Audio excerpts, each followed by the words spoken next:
Today we are together with Dr. Hans Rena, the CEO of Zenata International Limited. We will talk about current issues happening in the Middle East and financial security in Dubai. Dubai has long been marketed as a secure hub for global wealth. Has that fundamentally changed? Well, definitely yes.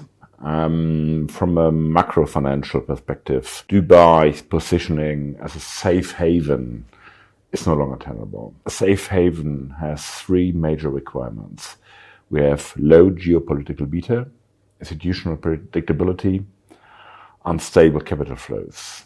All of these three conditions are now majorly compromised by the conflict in Iran and Israel and Palestine. Empirical signals reported by Reuters and Le Monde point to rising geopolitical risk premia, early-stage capital outflows, and declining business activity. And all this altogether indicates a transition from a low-risk equilibrium to a high-volatility regime. So, Dr. Rena, what exactly has broken in the safe haven narrative? Well, we had before, especially in Dubai and the UAE, the core assumption of exogenous risk insulation, and this entirely collapsed. In economic terms, especially Dubai's exposure to this regional conflict has shifted the entire system from a low correlation to high correlation.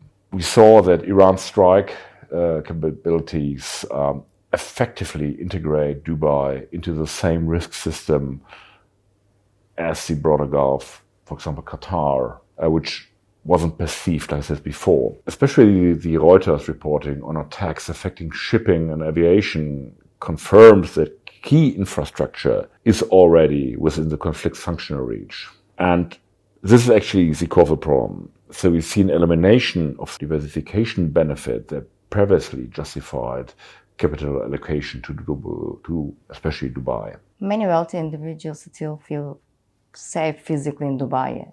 Is that perception accurate? This is actually what I tried to say recently. This perception reflects a lag between the perceived and actual risk. Behavioral finance would describe this as a recency bias combined with narrative anchoring. The underlying risk distribution has already shifted. We see high-value urban concentration, which increases the expected loss severity in tail risk scenarios. Le Monde indicates persistent drone and missile threats from Iran. And this all suggests that the probability of disruptive events is no longer negligible. The environment may appear stable. Nevertheless, the variance of outcomes has increased significantly. Let's talk about mobility. Can people still live easily if the situation worsens? Well, mobility is a crucial key point of Dubai's infrastructure. And especially mobility risk is best understood as a constraint problem under stress conditions. In the equilibrium we had before, Dubai offered high connectivity.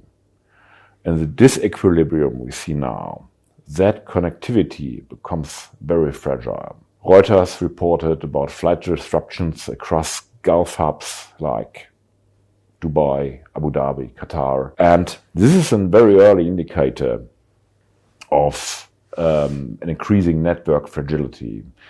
So in a crisis, the demand for exit increases non-linearly. It really surges. And at the same time, the supply of exit capacity contracts. That means the more people who want to get out, the lower are the capabilities of getting people out. And this creates a classic coordination failure where individual rational decisions lead to system-wide congestion. And the result of all this is a binding exit constraint. And what about wealth? Are assets in Dubai still secure? It was. But now you always got to see that security of wealth depends on liquidity, not just nominal ownership. Dubai's assessed markets are highly elastic to foreign demand.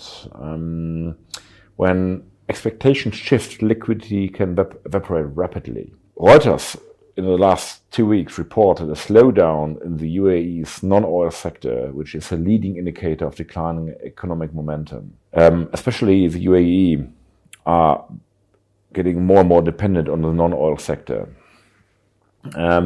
Simultaneously, Le Monde confirmed capital outflows by wealthy residents.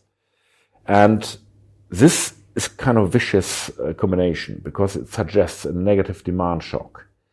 And this leads to conditions where markets can move from liquid to illiquid states abruptly, which is usually followed with sharp price corrections. How fragile is Dubai's overall system in that sense? Well, Dubai was always characterized as a highly open, but therefore extremely externally dependent economic system. The entire growth model of the UAE is based on massive capital inflows. We also have indicators like trade throughput and service exports. And all together creates a very high sensitivity to external shocks. Reuters highlighted this vulnerability by looking at the Strait of Hormuz. And if you look at this geographical area, we see that especially the Strait of Hormuz is a critical global trade choke point. A disruption in this place, and we saw this disruption already, introduces supply shocks that propagates through energy prices. Other sectors which are directly influenced are logistics and trade volumes. So Dubai has very little internal buffers. That means that shocks translate quickly into systemic stress, which affects the entire system and creates a huge amount of insecurity. Are investors at least able to accurately assess the risks? Not really. Dubai is a system where you have massive information constraints.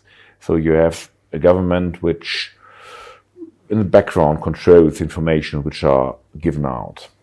So this leads to an information asymmetry and significantly increases in crisis environments. From an economic standpoint, this leads to mispricing of risk. Le Monde describes a divergence between official narratives and underlying conditions.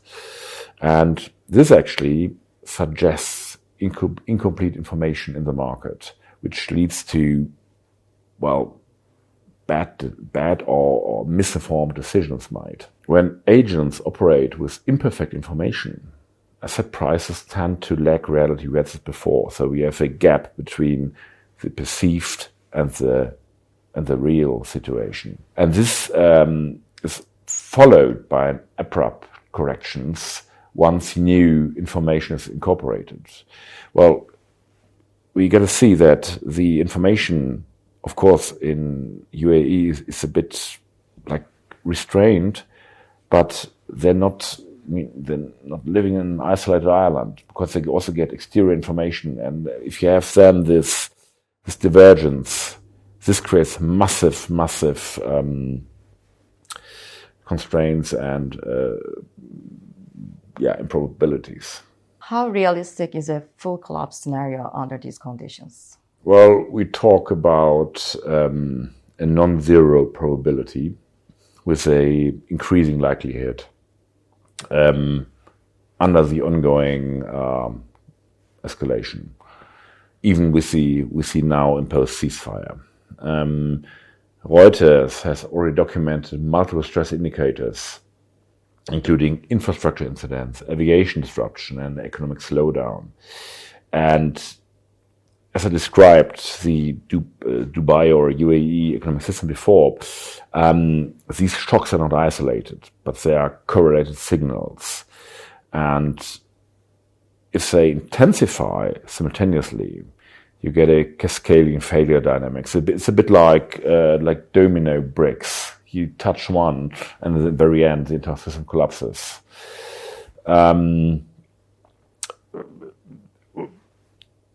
Well, the systems in our times interconnected. So transport, trade, finance, and energy are entirely interconnected, intertwined. So that means failure in one of the parts can lead to a sequence of failures, which ends in a systemic breakdown, and it's not localized disruption how it might be perceived, but it's like a chain of domino bricks, which in the very end can lead to total systemic breakdown. What is your bottom line for wealthy individuals? Well, if I have a glass ball, yeah. From a portfolio allocation perspective, Dubai no longer meets the criteria for low-risk jurisdiction. The expected return must now be adjusted for significantly higher volatility, tail risk, and liquidity risks. Physical safety risk, exit constraints, and systemic exposure are all of the markers are increased, and of course this leads to an highly increased requirement of increased risk premium.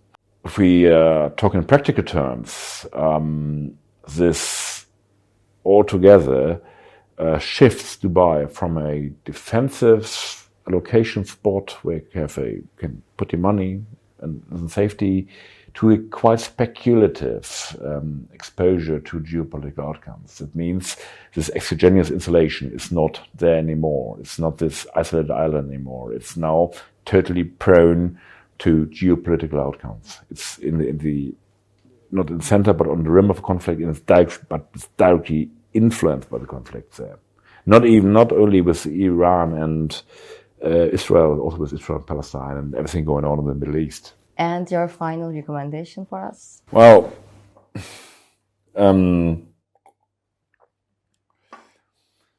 usually or traditionally, rational portfolio management always requires a current reassessment if we get new information. And this is actually what we did on Dubai and the UAE. So based on the consistent signals we got by Reuters and Le Monde, UAE, and especially Dubai's risk profile has structurally deteriorated. Appropriate response now is the reduction of exposure, diversification across jurisdictions with lower geopolitical correlation, for example, Mauritius. Within this also comes an active management of liquidity risk, and what the major outcome is that maintaining large positions under current conditions implies accepting elevated downside risks without commensurate control. This actually means, of course, you can keep your money there, but you won't have the same risk and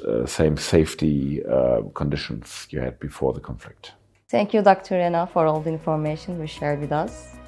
Thank you for watching us. Thank you.